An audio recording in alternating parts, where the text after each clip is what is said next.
Okay. Yes. Tapos, Wow. when we were... Hindi ko alam. Ang galing nga eh. Tapos, when we were doing the learning design, parang yung decision was, um, align pa din naman yung bagong learning design dun sa four Yeah. pillars. Pero sinabi lang na, let's not articulate na lang the four pillars. But now that I hear your discussion, I'm thinking na Yeah. dapat siguro namin balikan. Parang mas okay nga na gawin lang namin mas apparent na this is still aligned with the four pillars of learning. Yeah, Ganyan. yeah. So, yun yung isa namin gagawin. And then also, yung Wala ako takeaway minum ng ko, ay tubig. sige bro, inom ka lang. Yung takeaway? Baka yung kape. Ay, ito na pala! Sorry. Ayan, Jerry's may coffee na. Sige lang. Water muna. Tapos, ano ba yung sasabihin? Nakalimutan ko yung isang sasabihin. Aligned with Guru 21, four pillars. Nandun ka. Four pillars. Yun, yung isa kasi, sa managerial leadership, we're also involved in that. So, we had a lot of talks with teachers and school heads, and one of their concerns nga is, anong gagawin? Kasi walang framework, walang playbook on how to be a teacher or how to be a school head in the pandemic. Yeah. But I like that you referred back to the four pillars of learning kasi parang it just validates na meron naman existing frameworks that still apply Yes. to our situation now. So parang hindi naman talaga natin kailangan maghanap ng bago. It's just a matter of looking back Yes. sa kung ano yung meron. Agree. Ayun. Wow, hindi ko alam na yun pala yung framework na kami. Interesting yun. Yes, yun yung framework actually. Sige. So, ito na yung... Ay, sige. procedures. Inumin ko mamaya. Tapos, ayan. So, yung next ko lang na gustong, itanong, medyo nadaan mo na siya kanina. Yung about being metacognitive and Okay. about being self-aware. Kasi di ba dun sa mismo framework, yung takeaway ko din kasi dun sa workshop natin is you need to start with your strengths. Yes. A place of strength. Yun din kasi yung parang, honestly, hindi ako personally nagagawa Yes. as a learning designer. So, how can teachers parang become more self-aware or paano nila ma-identify yung sarili nilang mga Nice. strengths? Nice. So I think two parts. So I think there are two parts, or two basic steps. They might be too simple, but they're not actually very simple. They're hard. The first, so two parts in order for teachers to tap into their strengths and so that they can know their strengths better. I think the first part really is to believe that strengths exist and that strengths are necessary to know and they're important. Many of us are trained, or many of us are believe that we look at ourselves as empty vessels or things that need more. We look at our deficits, we tend to look at our weaknesses, our gaps, we tend to look at our needs, even how the system of learning design or curriculum design is created. You talk about needs analysis first as the beginnings. You always look at what is missing, what do we not have. You look at diagnostic tests and you look at what is missing, but you rarely look at what is already there. What does this person already have? And I think it's important for teachers first to reframe and to understand that knowing your strengths is actually very important. It's not going to happen overnight. It's not going to happen after this video. It's not going to happen after a workshop. It is a process. It's an ongoing process. It's an ongoing process that involves self-compassion, forgiveness, sometimes even therapy, sometimes even a lot more of kindness to yourself. But I think it's that. I think it's really reframing. You have to, sometimes the easiest way to look at it is, the typical,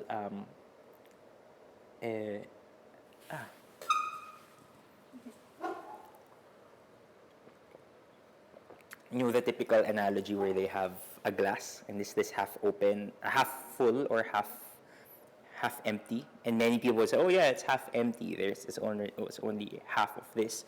Um, but having a strengths-based mindset always looks at even though it's this big, even though it's not complete, there is still something there, and that something is still very valuable, and it can lead to more, or it can lead to knowing more or being better.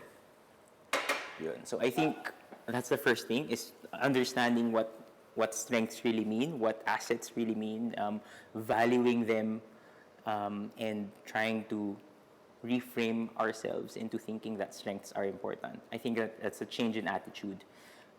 And then the next step is could be parallel to that, is also, or it could also be a cycle. So the other part of it is knowing your strengths, or having a better knowledge or a better understanding of your strengths. There are a lot of tests and assessments that people can take, things that come naturally to them. They're asked about what other people value about them, what type of feedback that they get, what will they do in certain situations. So there are a lot of assessments. So one is to take assessments, one is to use certain frameworks just to look at themselves. But usually the frameworks, what I like about them, if they're a strengths-based framework, is they will not focus on what's missing. So it's not a diagnostic test, but it will focus on what your talents are. And that's one thing that I really like about how strengths and talents are defined. They are things that come naturally to you, and they are unique to you as a person. And sometimes these are obvious to you, these are not obvious to you. I mean, it's, or sorry, ulit, cut nyo na lang yun. And sometimes these are things that are automatic to you, and so they're not obvious to you.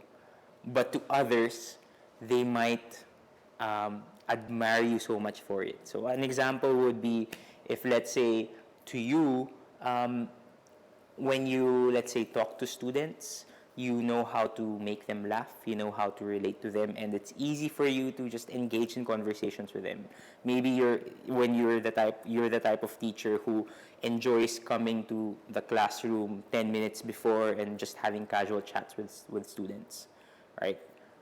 For you it's natural. For you, it's something that you're, quote unquote, you're born with, or that you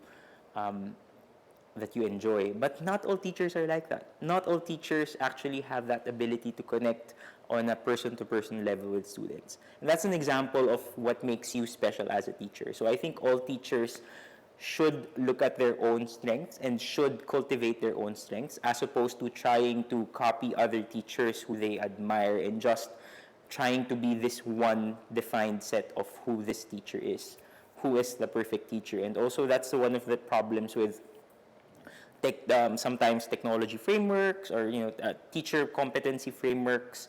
If they're not given with enough nuance, or if they're not communicated really well to teachers, they might just look at it as a set of checklists that they just have to check, and there is this one definition of who the perfect teacher is. And I think there isn't. I really think there isn't. And so one easy way to do this thing, to know yourself better, aside from taking tests, is to do reflective exercises like the Johari window. I don't know if you're familiar with it. Probably you've heard of it. It's a graphic organizer, or a framework, if you will. It has 4 sides, 4 quadrants. And it basically organizes things that you know and you don't know about yourself, and things that other people know and don't know about yourself. There would be 4 quadrants. One quadrant would be things that I know about myself, and things that other people know about myself. So these are probably things that you know that you're excellent in this skill, or you know that as a teacher you do this really well, and those come up in your feedback forms, or those come up in comments from your colleagues. So that's one side of you. But another side of you are things that you might not know about yourself, but others might know about you. So these are probably your talents that you're not aware of. And so that for you to understand them better, it's just to get more feedback.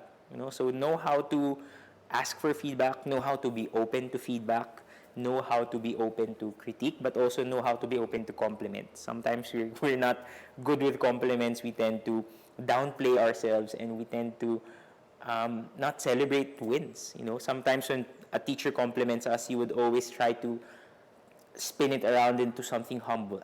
No, that's nothing. Oh, I, tr- it, instead of just accepting it and saying thank you, but also maybe you can ask more. Yeah, tell me more. What did I do really well, or how did I do it? Maybe I can do it again. So that's one side of it. Is things that you don't know about yourself, but things that other people know. On the opposite, there are things that you know about yourself, things that you think you're great at, but maybe other teachers or other students, your students might not know about it. So one thing that you can do is to show yourself more, is try to be more of your authentic self as a teacher. Um, and now in the distance remote learning situation setting, um, students really need to connect with their teachers. Sometimes you might think that you have to be this very calm teacher, or this type of teacher who's quite robotic or neutral, quote unquote. But I think students need that personality, and students need that humanness, that human aspect. And so you have to share yourself more. It's okay if they see your cat. It's okay if they see your dog. It's okay if you make a mistake while doing breakout rooms in your video chat. Just apologize and then move on, or just share vulnerability, but also share what you're great at. If you think you're great at lectures, why not record your lectures? If you think you're great at humor, why not inject them meaningfully and purposefully in your lesson plans or activities? If you're great at materials, why not make more materials? You might also find yourself being more nourished by the teaching profession if you do things that are natural to you, and if you do things that are more authentic to you. And lastly, things that you don't know and things that others might not know, and that's what we call the unknown, things that we don't really know.